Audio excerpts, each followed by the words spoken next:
Well, it's hard to believe that senior day's here, and it'll be the last regular season game for our seniors. I think they'll have a chance to play here at home for a couple more, but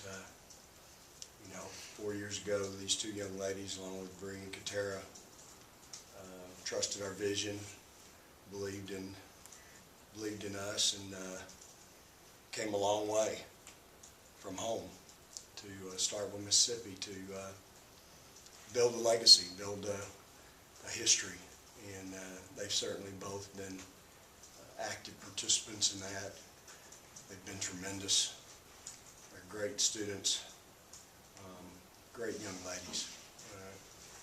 Can't tell you how much joy I've had as a coach to coach each of them. They've brought it every day in practice, been tremendous role models for our youth in our community, as well as our players on our team. I think they're probably great teammates as well. I think their teammates would say that. I know they've been great student athletes for me. And so we've got to get ready to play. It's always an emotional day, but you got to try to set those aside. It's an important game. Playing a great Tennessee team that's playing well. Tremendous players. I think the world of Holly and her staff. They do a tremendous job coaching those kids. We had a knockdown drag out at their place earlier, and I know we're going to have another tough ball game on Sunday. So excited about the opportunity. We've still got a lot in front of us. Our goals are all still in front of us still. Nothing's changed. We've got to go out and have a couple really good days of preparation and get ready for Tennessee. Going back to the game yesterday, was there anything that you would have preferred to have done differently defensively? Well, all I'll say about that is that, it's my responsibility as a head coach to have my kids ready to play, and I have to wear that. I didn't think we played it too hard, extremely hard. We certainly didn't handle some things that typically we're really good at handling, and for whatever reason.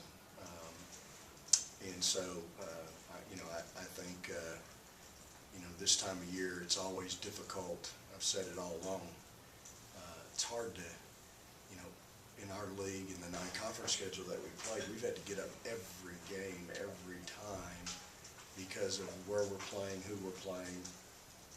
And so, last night we didn't play well. Kentucky played really well. Give them credit. And we still were in the ball game and had a chance to win. And life on the road in the SEC is very difficult and very challenging. But it's always about one play, one free throw, one block out, one seal, one help side. It comes down to one play, and but again, I thought we had so many plays that we just weren't very good in, and again, that's my responsibility to make sure we're good in them. And at the end of the day, I've got to wear that as a head coach and be responsible, and I will be. And my job is to make sure we're ready to go on Sunday when Tennessee comes into town.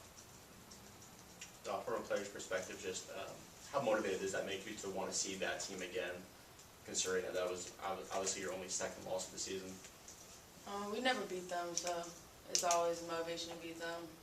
They have a really good team, and we always want to win no matter what, no matter who we're playing, so we're always motivated, I think.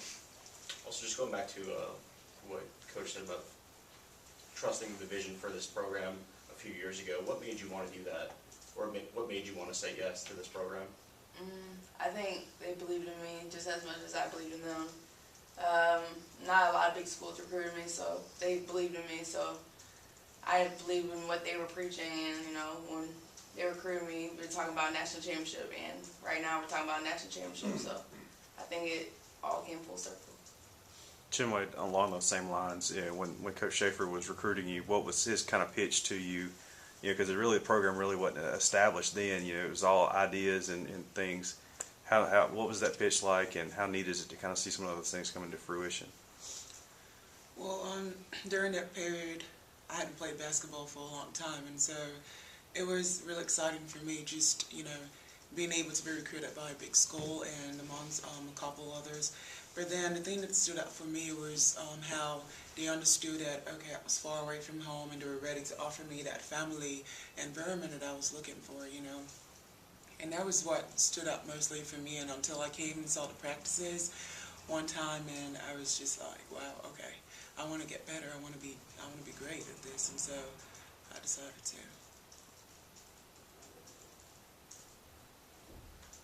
Coach, with the way Victoria played yesterday, I thought she played really well, especially offensively and also defensively, though, I should say. How good was that to see her kind of have that performance, because she has kind of struggled with her shot in games prior to that? Yeah, I think it gives everyone more confidence when you see Victoria playing with that kind of zest and productivity. She was 8 for 17, got to the line quite a bit again, and wasn't too terribly bad. Was pretty good defensively, and so I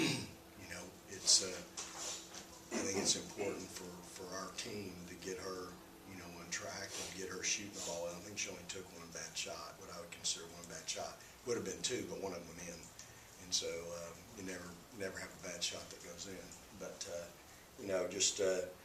it is always good to see her playing with that edge and that confidence offensively. And when she gets going, it's good. But then sometimes the rest of my team starts standing around and watching, and I got to keep everybody involved. Chinwe and Tierra only got 10 shots between the two of them. Dom took 1 shot last night. And, we've got to be a little bit more balanced. Morgan had nice games. First time she's scored like that in a while. And it always helps to have her in double figures. But it is good to see Victoria play that way. And we need that. I mean, I think she's got to really settle in and realize the importance of a good shot and continue to do that. Also, during that game, I think we had about at least 3 or 4 with about 4 fouls, and I was kind of curious as to what the balancing act is between wanting them to be aggressive defensively to make a stop, but also being conscious of the fact that you don't want to pick up a 5th foul in a tight game like that. How hard was that to deal with in that game? Well, I think it's always tough because of our style of play. But on one hand, I really am proud of our kids because they continue to try to play hard and play the right way. It's really hard for us. We just don't have a mentality to back off, be soft, whatever. Not saying that that's not a good thing every now and then, but it's hard to flip that switch in our kids' minds. I think we go back and look at the film, and we talked about it all throughout the game about backing off a little bit, getting on the right hand. Those were all things that we knew going in we needed to do, but we didn't. For whatever reason last night, we didn't do it. And over us, not bias is something that I usually put on the board. Make them score over us, not bias. Last night it wasn't on the board, and they went bias. I think they had 46 points in layups, or 48 points in layups. Some transition, some other stuff, and so we've got to address that today in practice and learn from it and get better from it. Any other questions? All right, thanks, ladies. Sounds good. Thank you.